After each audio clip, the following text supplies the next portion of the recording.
Well, we love Bedford Square, and it's right slap bang in the heart of Bloomsbury. It's undeniable that that building needs work, it needs love and attention. It has suffered over the years.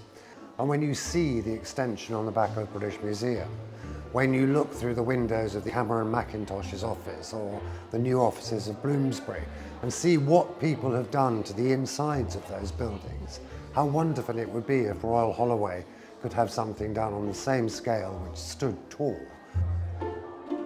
Luckily for us, the building hasn't been structurally altered.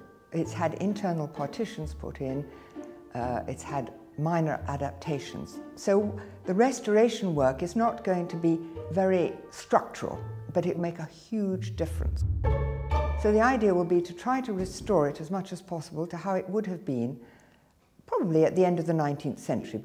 So instead of coming in the front door and seeing this view of the staircase spiralling up into the roof, you get a glass door and a nasty lift. So that's going to be moved. We still need to have a lift, but we shall have a much better lift in another place where it will be less obtrusive.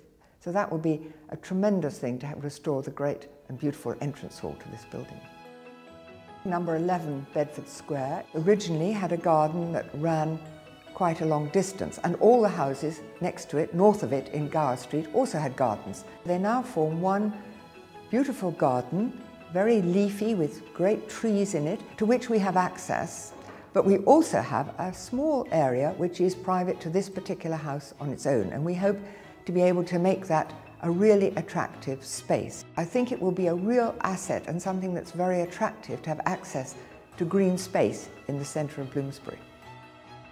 Well, the idea is to have one room, one of the rooms facing onto the garden, which will be a combination of a kind of common room for the people who use the building, but also will be an alumni clubhouse for people who, both graduates of Bedford and of Royal Holloway and Bedford New College, who want a base in London and want somewhere where they can come and meet friends.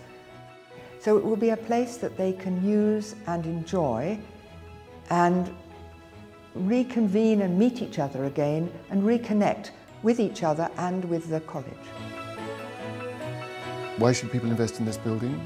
How do we want to live, I think, is the question to ask in response to that.